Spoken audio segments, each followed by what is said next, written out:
and Funding Response Division within the DfE's Capital Directorate. And this afternoon, we're going to talk about the Condition Improvement Fund and basically what happens post-approval. So, housekeeping first, the session is being recorded and the link will be emailed to you along with the slides afterwards. Please stay on mute and turn off your camera for the duration of the session, please. And if you'd like to use the chat box to ask any questions during the power hour, please don't ask any project-specific questions, but if you do have a project-specific question, please contact us via the mailbox later. What we'll be doing is we'll be keeping an eye on the questions that are coming through, and if you'd like questions that other people have put through, then we'll try and address the popular ones at the end of the presentation. Yeah. Thanks, Martin, and good afternoon, everyone.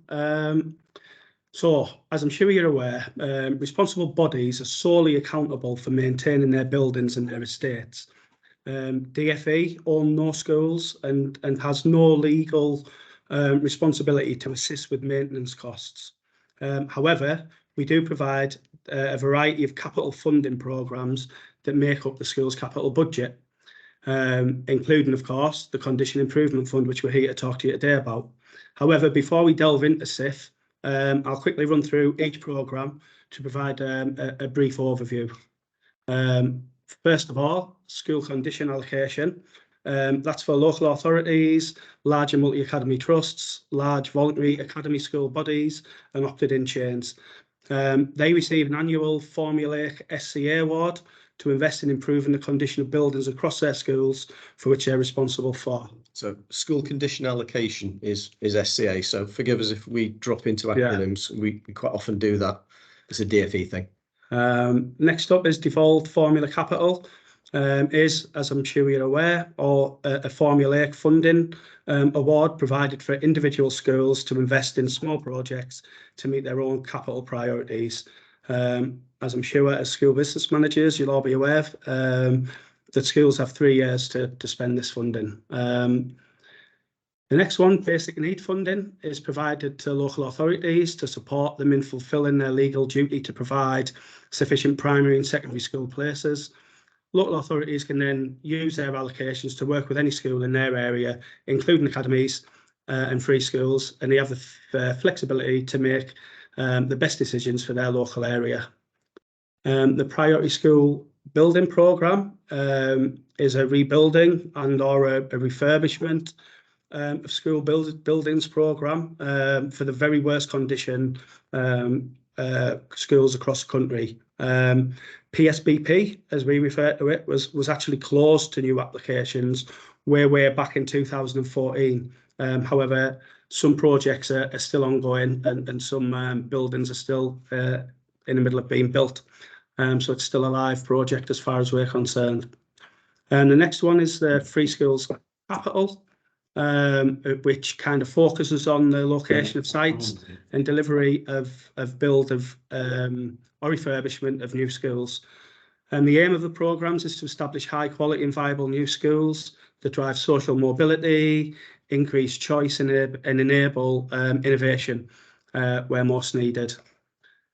The Post-16 Capacity Fund seeks to ensure that the educational landscape can cope with the demographic increase in 16 to 19-year-olds by ensuring that there are enough places to support them.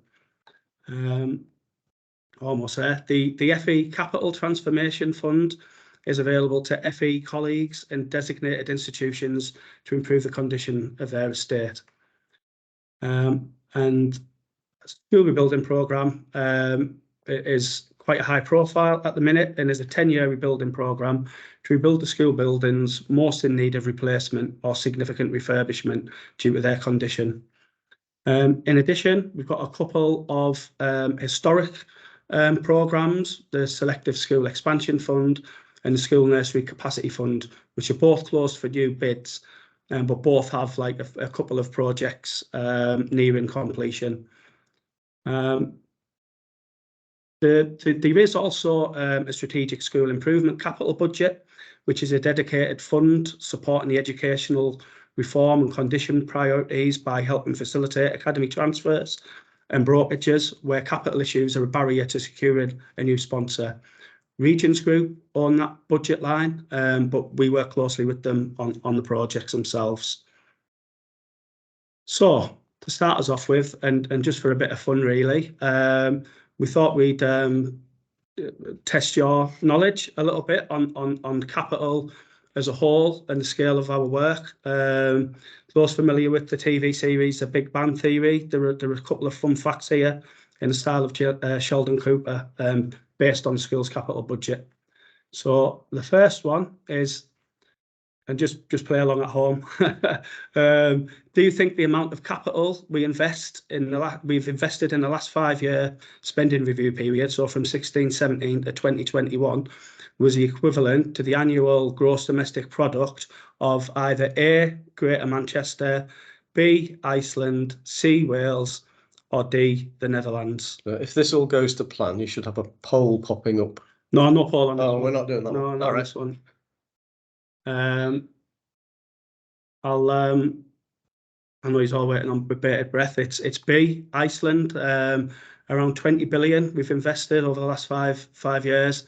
And that investment's actually increasing and likely to increase going forward, given the school estate across the country. Next question. There are around 22,000 schools in England, but how many school buildings are there? So A, 30,000, B, 50,000, C, 70,000, or D, 95,000.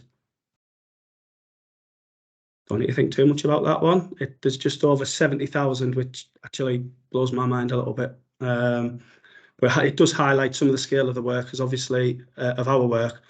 Obviously, each of those requires attention from time to time, and obviously investment, and that's where our team comes in. To put it another way, how many football pitches would it take to accommodate all of the internal floor space of the entire school estate? So A, 3,000 football pitches, B, 6,000, C, 9,000, or D, 11,000. The answer is 11,000, just over. 78.7 million square meters, which again is just a meaningless run of numbers, to be honest. But obviously it lays quite into a bit of context about how vast the school estate actually is. Right, moving on to SIF specifically now. So the Condition Improvement Fund started back in 2015-16 and brought together the Academy's Capital Maintenance Fund, ACMF, and the Building Condition Improvement Fund to help ensure that the department was able to optimise the use of these funds by selecting the most urgent and best value projects overall. So different to SCA, SIF is obviously a bid-based programme, and because, as we've just said, the scale of the estate, we need to somehow rationalise and prioritise the condition in those, and that's what SIF intends to do. So yeah, since 15-16, there's been an annual SIF bidding round open to applications from single academy trusts, small multi-academy trusts with less than 5 schools or less than 3,000 pupils. It's now also available for sixth form colleges and voluntary aided schools, which are not part of largely responsible body such as a diocese. So SIF is strictly used to address significant condition need. This need must be demonstrated in the fairly detailed application process that is undertaken. SIF projects range in value from £20,000 to £4 million.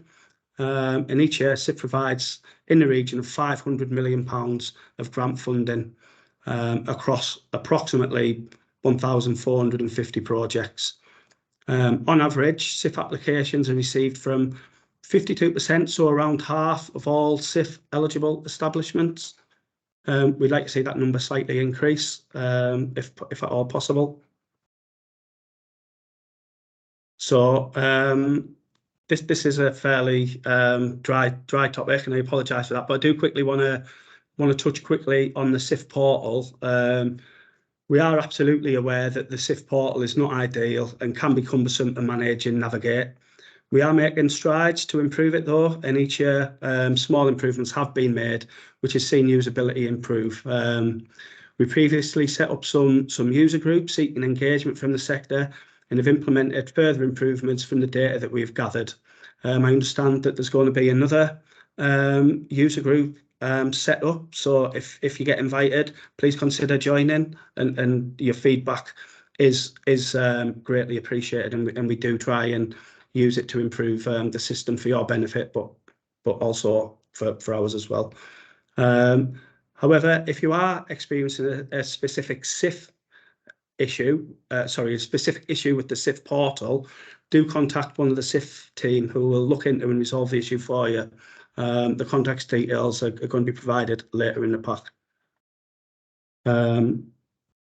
So the SIF portal in itself is central to most of the SIF post-approval actions, which we're going to cover today.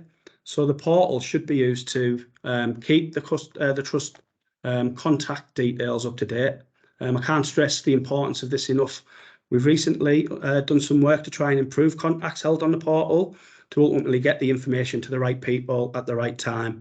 So we record primary and secondary contacts.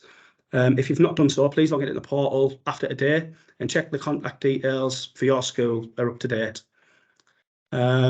Secondly, you can use you can access the SIF post-approval guidance via the portal, and we'll go into a little bit more detail on this in the next slide. You can accept SIF terms and conditions. Well, you must accept the SIF terms and conditions via the portal. This should only be done by the accounting officer who has taken time to read the terms and conditions. The terms and conditions also need to be accepted before we release any payments. You can review payment schedules in the portal and request payment changes. Again, there's more on that later in the presentation. And you can review SIF loan information and schedules. You can request scope change requests. Again, more on that later.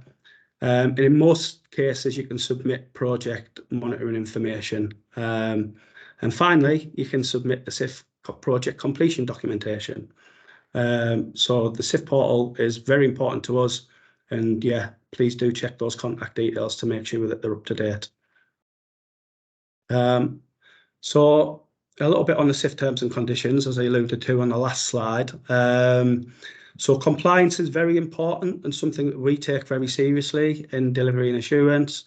After all, the SIF programme is using public funds that have been bid for via a transparent bidding round. Therefore, when a SIF bid is successful, the accounting officer is required to log into the portal, confirm they've understood the terms and conditions of funding. Key in delivery, I'm sure you'll agree. So SIF funding is delivered at arm's length. And what we mean by that is that DfE do not conduct the building works ourselves. Instead, responsible bodies, so you guys, are provided the funding and then procure building professionals usually to do the work on your behalf. However, it's important to remember, and you will hear this multiple times today, so if you take anything away from this, please concentrate on this bit. Ultimately, it's the Academy Trust Board and the accounting officer who are responsible for the SIF delivery and ensuring compliance with the terms and conditions and other guidance documents.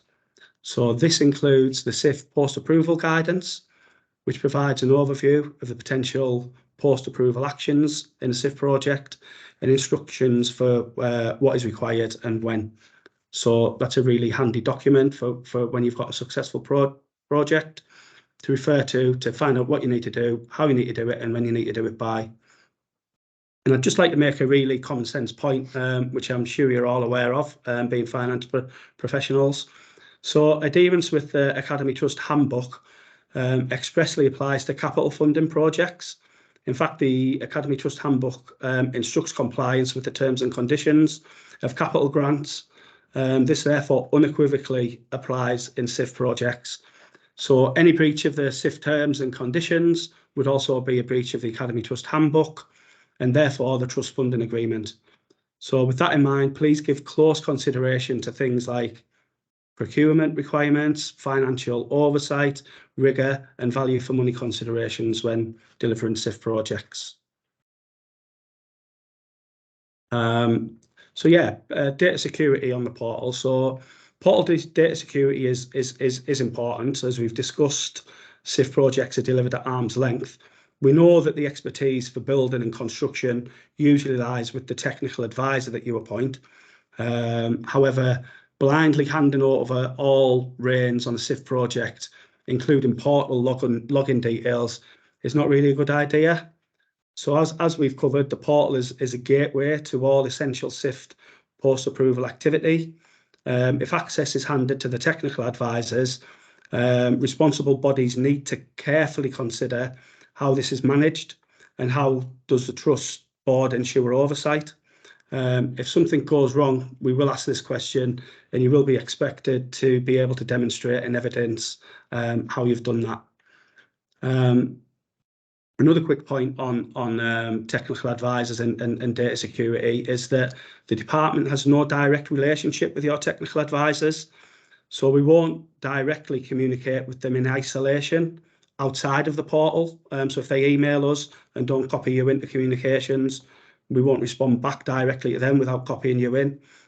We expect that any submission or request via the portal is being cleared by the accounting officer, as they will be held ultimately responsible for any errors within the documentation submitted. Right. Thanks, Paul. Looks like it's me now. There's a couple of questions that have just popped up. I think it's probably worth answering before we go any further. Can maintained schools apply for SIF? No. The local authority receives condition funding from ourselves and they distribute it to the maintained sector. Excuse me. And the other question, if a MAT is larger than 5 schools but less than 3,000 pupils, are they still eligible? Yes, they are. So we frequently come across trusts, perhaps in the areas like Cornwall, where there's a lot of schools in a trust, but not so many pupils, who have encountered where there's about 14 or 15 schools within the trust, but they don't crack that 3,000 figure. So yes, they are eligible to apply for SIF for each of those schools and 2 projects each year. So alongside SIF, we've got urgent capital support. So briefly want to mention what urgent capital support is about. It's emergency funding for urgent work that the trust can't afford and cannot wait until the next SIF bidding round. It's not a backdoor to the SIF funding, and the approval thresholds on urgent capital are strict. The request needs to address a significant health and safety concern, which, if it isn't tackled straight away, could perhaps lead to the full or partial closure of your school. Again, it's only open to trusts that are eligible for SIF. It's like a little brother to SIF. So trusts will need to evidence the urgency of the situation with reports from technical professionals and a minimum of 3 competitive quotes or tenders. This is why I say it's not a backdoor to SIF. You've got to explain why it's urgent now and why it won't wait until the next bidding round. We do need to understand why you consider it urgent and why it can't wait for that next bidding round. So basically, give us the full picture. Tell us the whole story of what's going on, why it's urgent, why it can't wait, what the issues are. We do undertake an affordability assessment of the trust finances as a whole. So it's not just on the basis of the school that's got the issue, it's on the whole of the trust. So if you've got 14 schools in your multi-academy trust, but you don't crack that 3,000 threshold and you apply, we will look at the finances across all 14. And if it's affordable, then you will probably be declined. Funding is usually offered in the form of a loan, but it can be a blend of contribution from the trust's reserves, perhaps some loan funding and perhaps some grant funding. And we work with colleagues in SFSO to make an offer based upon the financial picture of the whole trust. So what sort of things do we see? So you can tell by the pictures, we get some of the gory stuff through. So we get a lot of failed roofs where the the water is just leaking in and there's no way that teaching can continue in a particular block. We've had overloaded electrical mains or main supplies and electrical issues, where these days there's a lot more electrical kits going into schools than they were ever designed for. So we have had instances where sort of the incoming mains are melting, things like that. We've had some issues of dry rot, where if it isn't treated now, then the issue just grows exponentially, literally, and costs significantly more to remedy if we left that until the next bidding round. We see a lot of fire precaution requests, and these are a little bit more tricky. You do need to demonstrate the urgency of those, and some of the most urgent ones, the fire authority have actually served an enforcement notice on a particular school, giving them 30 days to remedy the effect, to remedy the issue. The effect of not doing that is they will come in and close the school. So that then demonstrates the urgency to us that it needs to be sorted out straight away. We do see structural failures. We've done a couple of block rebuilds where there've been failure in the structural frames. Our most frequent requests, as you might imagine, are failed boilers and heating systems, and they always seem to go wrong around about this time of year and just literally won't wait until December for the next bidding round and then May for funding. So we do see a lot of those, and these often involve asbestos removal at the same time. To project monitoring. Me again. So when you accept your funding offer, you will also sign, or you'll actually click a little tick box that says that you have read and accepted the terms and conditions. It is important. I'm guilty of not reading the terms and conditions when I get the car insurance through. I click the box and move through as quickly as I can, but you do need to read the SIF terms and conditions. Included in these are a requirement to submit monitoring returns. These are usually on a quarterly basis, and we ask for these so that we can monitor the programme as a whole. So we ask you to give us updates on project delivery, expenditure, when the contract has been awarded and the contractor appointed, any delays, and that enables us to report on the programme expenditure as a whole, and any costs incurred to date. This is the grumpy bit. So if we don't get the monitoring return by the due date, we will withhold the payments that are due for that forthcoming month. Or if you provide unsatisfactory information within the monitoring return, we will withhold the payment. We have had instances where the monitoring returns are very, very short, like projects on time or something like that. We need a bit more detail. We'd like to understand the story of what's going on, or where you're up to, or if there's a delay, why there's a delay. So tell us the full story. Basically give us a complete understanding of the progress with your projects. So some projects are actually selected for more regular monitoring, and this is on a monthly basis. And the reason for that might be because the project's over £1 million. It might be considered high risk. I was giving that a bit of thought before. I'm not quite sure what falls into that category, unless you've got any ideas, Paul. It depends, doesn't it? So it depends on what's happened previously with the school, and risk is multifaceted. Cool. For this reason. Thank you. If we've got concerns over progress, perhaps the project's been on, might get put onto monthly monitoring from quarterly monitoring. If we want to monitor the progress more quickly, perhaps where the programme's quite compact, there's no use having a project that runs over like a 6-week period, and we're monitoring it quarterly. We wouldn't actually see very much or get to understand what was going on. So as with quarterly monitoring, if you fail to submit a return or fail to provide enough detail, we will again withhold the payments, and the responsibility is on the trust to submit these, not on your TAs or technical advisors. Yeah, absolutely. So SIF payments. So we won't really dwell on SIF payments as finance professionals. I'm sure you're more than au fait with the process. So we'll briefly cover it though. So we usually make the SIF payments around the 20th of the month. As Martin has just touched on, compliance with the monitoring requirements is therefore really important. So just to reiterate that again, that if we don't receive a monitoring return by the due date, we will withhold your payments, and if you provide unsatisfactory information within your monitoring return, again, we will withhold the payments. So payments are profiled in two ways. Projects valued below £250,000 will receive £40,000. No, 40%.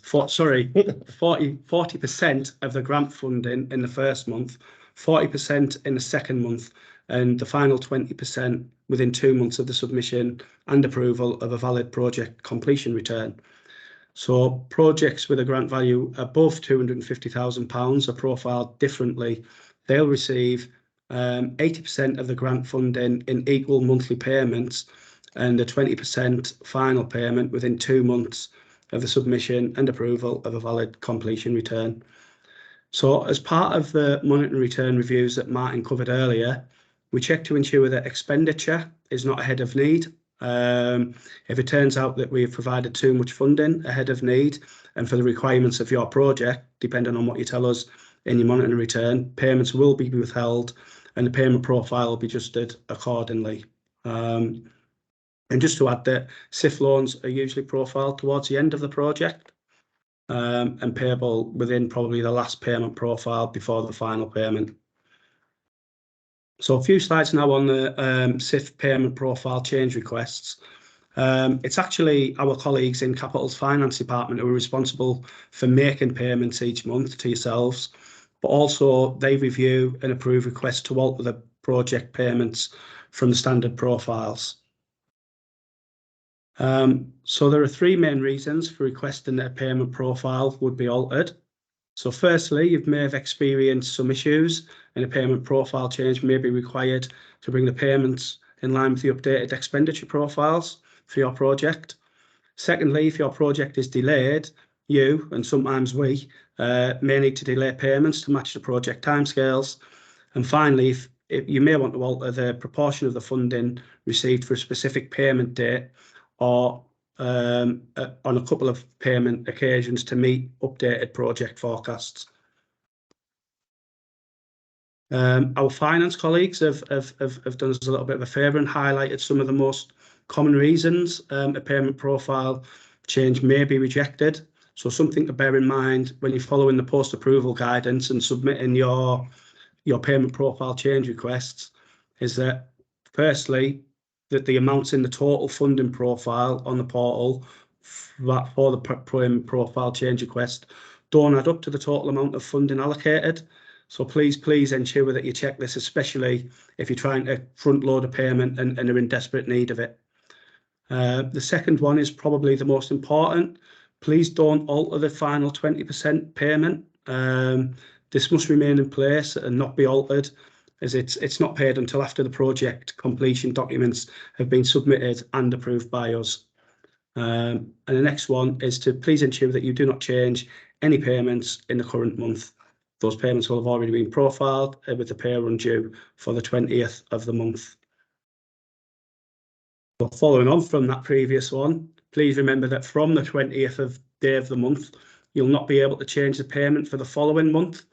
As payments are issued on the 20th of the month, anything after that point effectively becomes in month and you're then unable to change it.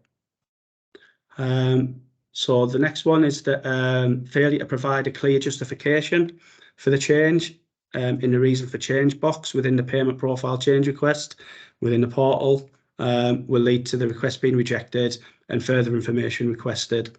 Obviously, that has a time consequence. So if it's an urgent issue and you want to front load payments, again, make sure that you provide full rationale and justification for that. And finally, sorry if we're sounding a little bit like a broken record here, but failure to provide a monitoring return, whether your project is being monitored quarterly or monthly, will prevent a payment profile change request in being approved.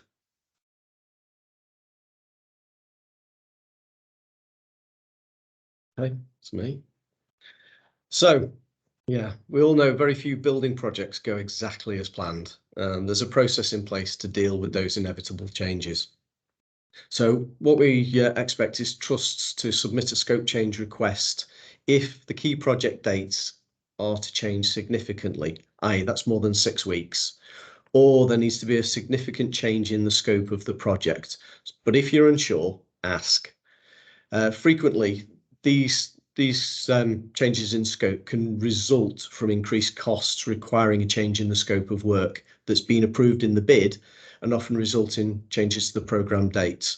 So you might be planning to undertake less work. Maybe if it's a refelting project, you might end up having to do a small amount of the roof than you originally proposed to bring it within the budget that you've got available. If you want to change the scope of your project, for example, to drive better value for money or an improved design solution, you must provide details of the elements of the project as you originally described them in the bid that won't now be delivered. Requests for changes in scope must always be submitted via the portal using a scope change request prior, and I can't stress that strongly enough, prior to incurring any liabilities in respect to the works not already specified in the application. Requests will be considered on a case-by-case basis and may not be approved. So again, if you're unsure, ask. Don't necessarily take your technical advisor's advice on this, as we have known them to be wrong. And ultimately, it is the trust which is responsible for the grant funding. So have a read through of the post-approval guidance and the terms and conditions. I can't stress strongly enough, you must ask before you make any changes. I would advise against continuing until you've that approval in place, because we may come back requesting further information, especially if you're wanting to scale back the project that you've asked to do or had approval to do. And we won't consider requests to divert funding between projects. So if you've got a bit of a saving on a roofing project and you want to transfer it to do some extra work on your boiler project, we won't allow that. If a project's going to take longer, we'd like to understand why. So what you'd need to do is send us a revised programme with the new dates for the key stages, such as starting on site and completing. If you need to change the scope of works, set out what was originally included within the bid and what's now proposed. We'd like to understand why these changes are necessary. Are you still achieving what you set out for in the bid? We need to understand why the costs have changed, and that the option being considered is the most suitable. What other options have been considered? There's not always one option to resolve an issue. So we want to understand. We want you to tell us the story as to sort of why you think the option that you're now going for is the best. It might be that you work on a smaller area and bid subsequently for the remainder. You also need to consider the amount of time it might take to submit your request and for us to consider it. As Paul mentioned at the very beginning, we can have 1,500 projects, up to 1,500 projects approved in a programme year. We'll also have projects on the go from previous years, so we will have quite a few thousand projects on the go at any one time. So don't leave it to the last minute. Let us know as soon as you can and with as much detail as possible. And SIF completion returns now. So when we get to the end of the project, the trust needs to submit a self-certified completion certificate that's available via the portal. It needs to be signed by the accounting officer, and it needs to be submitted together with a copy of the final account and a list of the invoices. Projects over 500,000, they need to include an architect or project manager's completion certificate. So that's the certificate that your technical advisor writes out or prepares and says, yeah, the project is now practically complete. He submits that, or she submits that to yourselves, and you send that along with your own self-certified certification certificate to us.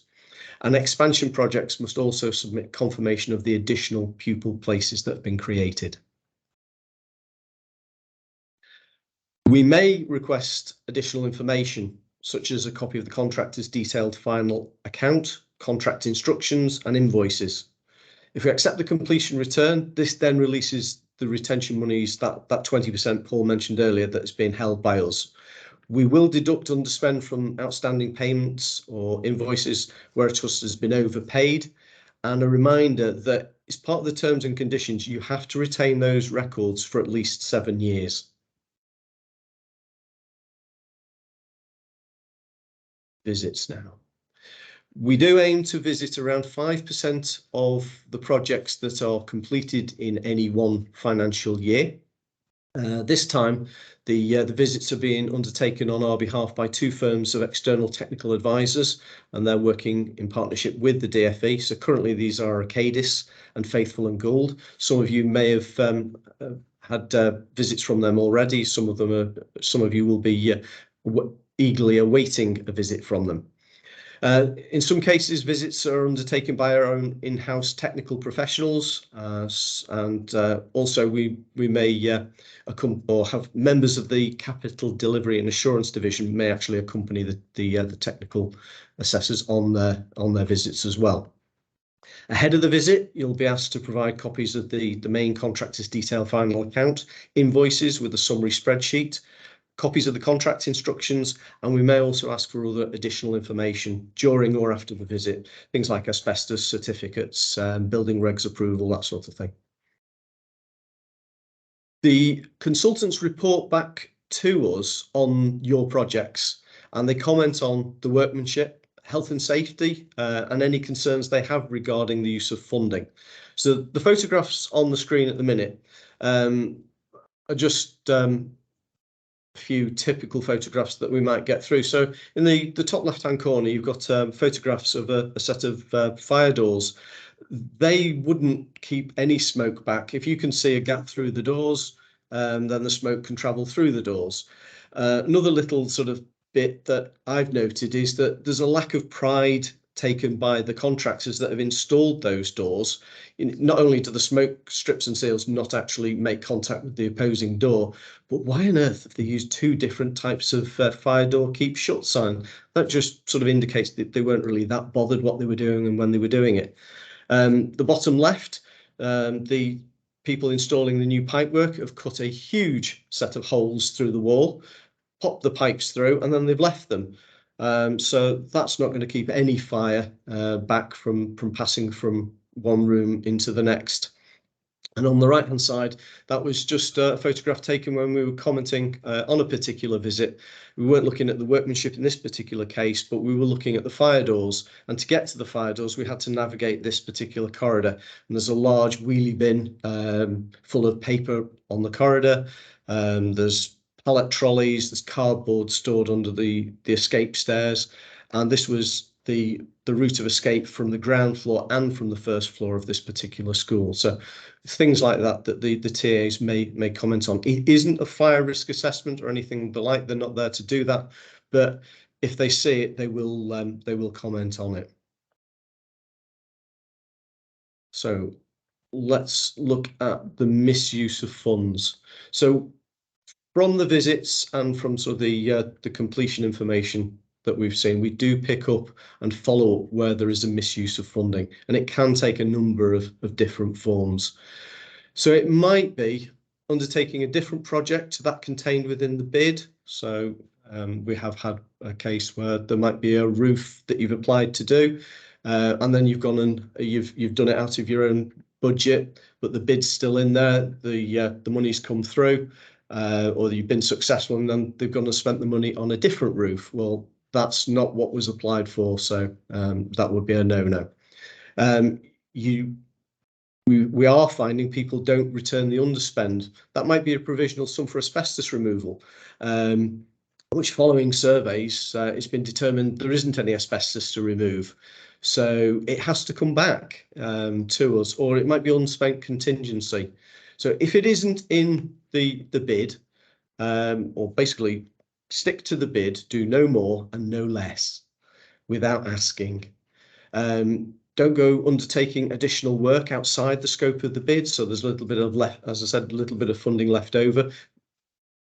Doing a little bit more of a roof adjoining the one you've actually done. Do not move funding between projects. So you can't use an underspend on one to top up of an overspend on another one. You can't go purchasing furniture with this particular budget. You mustn't go purchasing equipment, and IT is outside of the scope of the programme. It is in the pre-app guidance. So just a reminder, read the guidance. It's very clear. And if we do find that you've spent it on stuff that you shouldn't have spent it on, we will ask for the money back. You need to make sure that the bids are not exaggerated or misleading or false in any way, and that the returns are genuine. Consequential damage, if it's included in the bid, such as perhaps water damage carpet or repainting some water stained ceiling tiles where you've done a roofing project, we get a lot of that. If it's in the bid, then we would expect to pay for a bit of consequential damage. What we're not looking for is huge, great tracts of consequential damage. So we've discovered toilet refurbishments associated with roofing projects, and it's difficult to argue extensive water damage of a toilet. And in these instances, like it's difficult to argue that it would warrant the whole. Hot water, you'll make it happen. Sorry, can we just remind everyone to put themselves on mute, please? Put them over there for you. Oh, thank you. And we don't pay for revenue costs such as caretakers' time. That's a key one to note. So a couple of examples we found on a roofing project. So we wouldn't expect on a slate roofing project to find a suite of IMAX.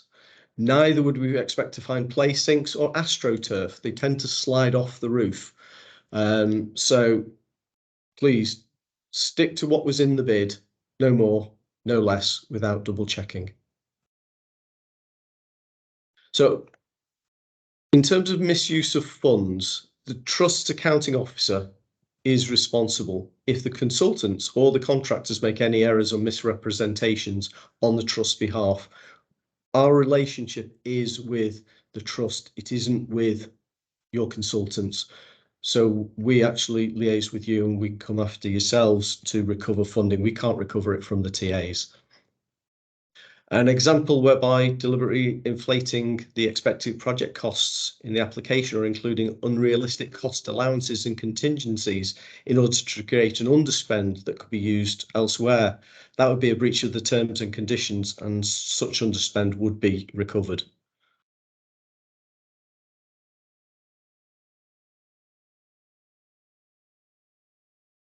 There we go. Sorry. So where we have a concern with a project, we'll share the details with colleagues in the SFA and the Regions Group, because any breach of the terms and conditions of SIF funding is also considered a breach of the Academy's Trust Handbook, and it may result in other measures such as the issuing of financial notices to improve, can involve the termination of the funding agreement and transfers to new trusts.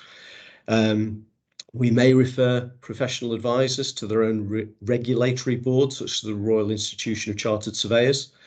Section 128 actions can be taken out against individuals, and formal referral can be made to the police. Many of you will have probably seen the article in Schools Week regarding a particular school. I won't name the school here, but I'm sure you'll Google it later. Where they have been required to pay back £1.5 million in cash, and that's quite a comprehensive actual article in Schools Week with links to the actual reports that have been issued by the Counter Fraud and Prevention team. Right, moving on to the Delivery and Assurance team, which is the team that Mark and I are both part of. So as we touched on earlier, building projects often don't go quite as planned. We understand that and are here to help where we can. Obviously, the scale of the SIF programme means that the vast majority of post-approval contact between the department and the Academy trusts will be conducted via the SIF portal or initially via one of our mailboxes. However, we absolutely recognise that there will be occasions where human contact is necessary. Issues with project viability, keeping within budget, complex scope change requests, and many other scenarios will require either a Teams discussion or even a meet in person to resolve. We have a team with lots of experience and technical expertise. I would like to stress that where a project is encountering significant difficulties, it is advisable to contact us as soon as possible, so it affords more time to review and consider how to resolve. These things are rarely straightforward, but also there is usually a solution to be found when we work in collaboration. So ultimately, our aim is to help facilitate you delivering the SIF bid that you've been successful for. As I say, we welcome engagement with trusts, responsible bodies, CFOs, school business managers. However, there are a few different routes you can take depending on what the issue is. So predominantly to interact with delivery and assurance team about a particular SIF project, we'd like you to use the SIF monitoring mailbox. And these slides have been shared, so you'll have access to these ones if you haven't got them already. If we conduct a site visit that Martin was just talking about, or if we undertake a more detailed completion process as part of our own assurance works, we'll contact you via the SIF assurance mailbox. You should then provide follow-up questions relating to the assurance works via the SIF assurance mailbox. To report or highlight problems with the portal, to discuss the SIF programme in general, or to apply for urgent capital support, please use and complete the ESFA contact us form and submit via Academy's questions. That'll work its way to our team, but it needs to be recorded in a certain way. So we'll now provide you with a range of scenarios for you to consider. I think SFSO team are providing a link for questions that you can vote on as to what you would do in each of these given scenarios. So the first one, we've completed our SIF roofing renewal project and didn't need to remove any asbestos. So we have a provisional sum of £30,000 and £17,000 of the project contingency left. Our consultants have said that we can use this money to renew the adjacent leaking roof, which will cost £38,000. And we don't need permission to do this because it's also a roofing project. So do you think this statement is correct or no? Perfect. Up to now, we've got a 100% right answer. The answer is no. So the adjacent roof was not included in the project application and therefore sits outside of the scope project. If you think about it a little bit objectively, the condition of the adjacent roof has not been proven using the SIF, the approved SIF funding. It hasn't gone through the rigor that all other applications go through. And so therefore, if expenditure was done in this manner, it would be a breach of the SIF terms and conditions. Okay, so we have two projects at the same school. Our consultants have said it's okay to move the underspend on the heating system project which was SIF 22-23 in the junior block to the boiler replacement project 21-22 in the infant block, which is slightly overspent because they're both heating, although they're in different programme years. Is it okay to move the funding?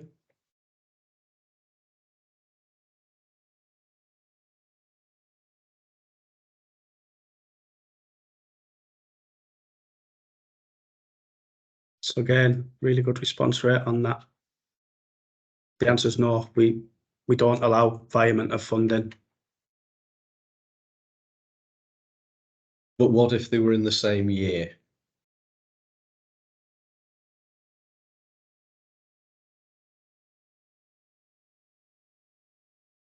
Brilliant. Everybody's very good on the ball with this. Which is cool. So we have two projects, one for heating and one for roofing this year. Can we tender them as one package?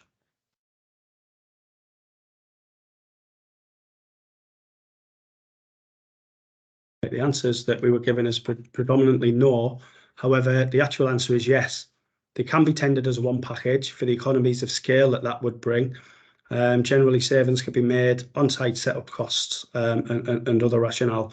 However, you must be able to clearly identify and disaggregate the costs for both projects separately, because we don't allow underspend on one project to top up another project. Yeah. So if you are able to do the two projects and you can have one contractor sort of managing the whole site, then that obviously you'll get better value for money from that. So we do allow that, and it allows you to run two projects at the same time, perhaps over the school holiday, that sort of thing. But you really must be able to demonstrate the expenditure on each project separately. So who's ultimately accountable for the expenditure on the project? Is it the consultant? Is it the trust business manager, or the trust's accounting officer? Everyone might just need to scroll across to number 5 for this one. It's not launched as I expected it to. Sorry. Okay.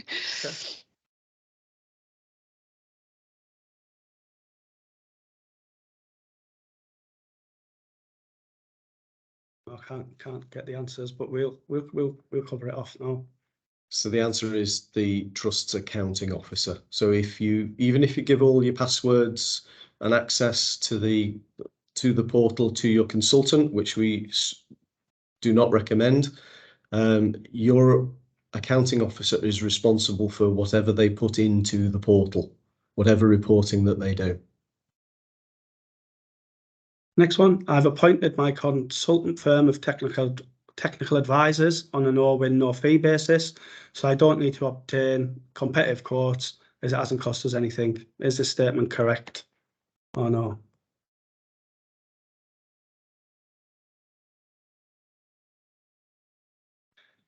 Answer is B. Well done for everyone who said B. Depending on the value of the work package, you'll likely be in breach of the Trust's own tendering requirements, and therefore the Academy Trust Handbook, once you're successful and actually go on to pay those fees.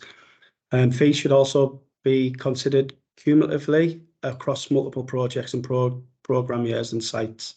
So what we're saying is the no-win, no-fee isn't the issue. You could run a competitive procurement to engage a consultant with a no-win, no-fee. It's the lack of competition that we're concerned about, not the no-win, no-fee, because no-win, no-fee will allow and I think it might address a couple of the questions or comments in the chat. But no-win, no-fee is not the issue. So you might find that one firm of technical advisors might submit a no-win, no-fee bid of 10%. So when you're successful, they're going to bill you for 10% of the cost. Somebody else might bill you for 9.5. Somebody else might bill you for 8.5. If you can evidence that you've got that competition, that's what we're looking for. That's what your own procurement regulations will set in place, that you've set some fees there. On a sort of £1 million job with a no-win, no-fee, you're signing somebody up at perhaps 10% or 9% to £90,000, £100,000 worth of fees, perhaps without competition. But if you've got that fee bidding process in the background, then you're not likely to be in breach of your own and therefore the Academy Trust Handbook regulations. The DfE expects consultants to charge 10% fees. We've heard this a few times in the past. Is that statement correct?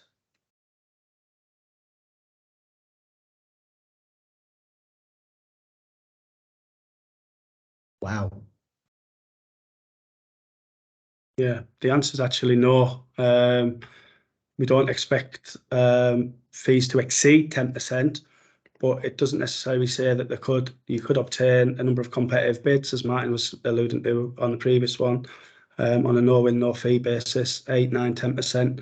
And importantly, fees should not be hidden within any of the other costs. I'll just pick up a little bit more on that. So if you think about it, perhaps £1 million flat roofing project, there is a certain amount of work to be done in specifying that, but it is a case of, you know, you're going to specify the build-up of the felt and the square meterage. Not a great deal of work by comparison with somebody that's got a new build block for £1 million that's going to involve foundations, walls, windows, roofs, ceilings, the whole works. So we don't expect to see 10% just charged across the board.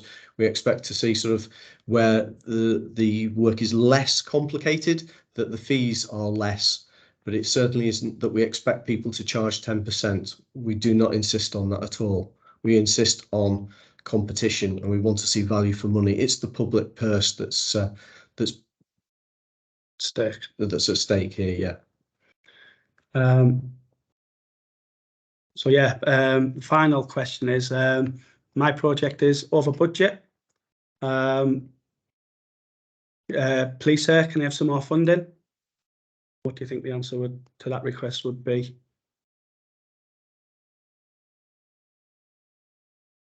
So the answer is by and large no, or almost certainly always no. So we're working within a fixed budget on SIF programme each year, and we allocate all of that budget out. Options available to trusts are to either cancel the project and return the funding, reduce the scope of the project to the available budget size, or the trust could make up the shortfall if they can afford to do so. Obviously, you can rebid if you do withdraw into a later SIF round. However, to do so, you would need to submit a scope change request in each of these cases. I'm just aware of the time. We did leave some time for a SIF Q&A. What we'll do is we will send frequently asked questions for the top 5 or 10 questions that have been asked, and ask our SFSO colleagues to send this round to everyone in attendance. So all that remains to be said is thank you very much for joining us today.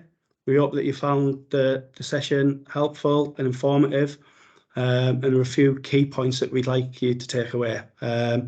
So first and foremost is the delivery and assurance team. So Martin and I and our colleagues are here to help and support the delivery of your SIP project. Please do get in touch should you encounter difficulties. The earlier you're involved, the better. Please ensure your portal contacts are up to date. Please, if everyone could do that straight after this call, that would be fantastic. Please make sure you read the terms and conditions of the SIF grant funding and the post-approval guidance carefully. Responsible bodies will be held accountable for a lack of compliance. Please do not conduct changes of scope without approval being granted. Retrospective scope changes requests will not be considered, and the Academy Trust may be held liable for works, for any unapproved works that have been undertaken. Please ensure that your monitoring returns are submitted with enough detail and on time. We will hold your payments if missed or not enough detail is provided. Please ensure that you include all information required to request a payment profile change request, and we will do our best to meet your requirements if time is an issue. Please ensure that you fulfill the requirements within the completion return, particularly if you're waiting for the final payment. Please remember that the responsible body retain the overarching responsibility for the SIF project delivery. We are a broken record, and I do apologise for that. You will delegate elements of your project to your technical advisors, there's no doubt about that, but it's ultimately the responsibility of the accounting officer and the trust board to ensure value for money, rigour, scrutiny and financial oversight are in place at all times. So thank you very much. Apologies for running slightly over. Looking forward to hear from you, and take care. Thank you.